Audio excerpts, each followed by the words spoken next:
of the stores that have, independent stores that have closed in the last 10 years around here that you would bring back if you could bring back anything? Any category of store? Any great store, yeah.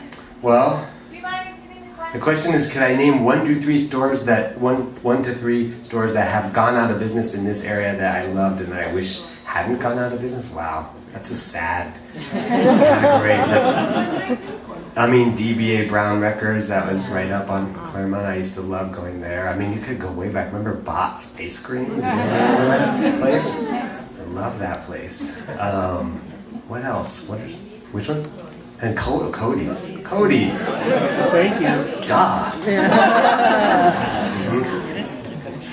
So you remember that? Cool. I never bought anything there, but I used to love to go into Univibe. Remember that place that sold tube amplifiers and stuff? I didn't really know what to do with tube amplifiers. I used to like to look at them. Yeah. Maybe a couple more questions. Anybody? Yes, sir. It's like more books get released digitally, or like more people are reading digitally. I'm wondering, I buy a lot of vinyl records, and you get a digital copy along with it. Right. And I was wondering if the publishing industry has ever thought of doing something like that. 'Cause I'd much rather have, Get the book and the ebook at the same I time? understand why a digital copy is the same price. Publishing industry? Have you ever thought about that? It's in the works. You have it here, official word. The publishing industry has spoken. It's in the works. That's good news. I mean, because just as MP3s and digital music are often the perfect thing, and yet I would never want to give up my vinyl because I love it so passionately. You know, there are times that an ebook is never going to replace a paper book, ever, ever, ever. But still, sometimes you get stuck on an airplane, or you finish your book and then you remember you have something on your iPad, and then you don't have to be sad because you have 3 more hours on your flight and no more trains. Yes, sir. I was wondering if you've taken or been to concerts with your kids, and if you have sort of a favorite and a least favorite Concert? you've been to.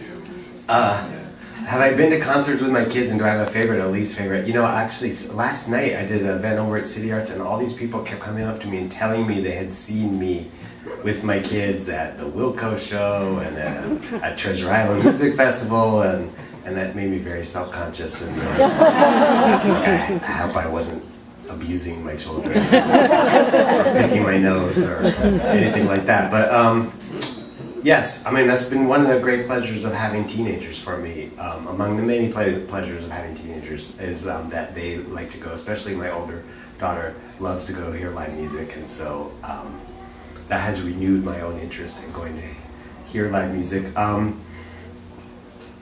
mean, the best live show that I ever saw in my life was not with my child, because she was too young then, but it was a reunited, partially reconstituted Big Star when they went out on a tour with 2 members from the Posies, and they played over in San Francisco. And I mean, I'm a huge Big Star fan, and it was such a life achievement to be able to see them, most of them, play all their great songs and everything. So, worst concert?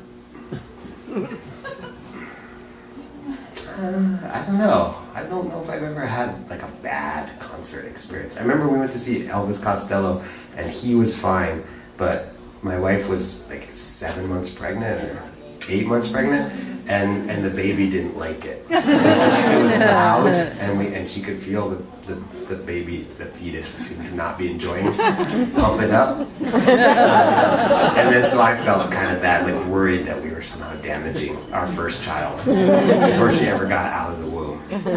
She's not overly fond of Elvis Costello. To this day, I've tried to like turn her on to Elvis, and she's always like. How about one more question, and then we'll move on. Yes, sir. Are there any graphic novels or comics that were particularly meaningful for your kids when they were much younger? I've got a 5-year-old trying to introduce him to a lot of graphic novels. I have a child here. Would you, Abraham? I happen to have a 9-year-old child here. Oh, here. Bone. He recommends Bone. Do you know about Jeff Smith's Bone? Yeah. Amber? Yeah. I mean, the amulet. The amulet. Yeah, that's another great series. Anything else? And I feel like Oh yeah, there's these great anthologies. Thank you. There are these great anthologies of multiple stories per volume called Flight. It's just the overall series title for these anthologies. So you get a real varied collection of different people's work. And then Little Lit, right? Yeah, the Spiegelman edited Little Lit and Little Lit 2, The Strange Stories. Oh, and when you're a little older, Mouse Guard. Yeah, great. Thank you, Ed. Thank you very much. So, the next thing I want to tell you about is some cool stuff.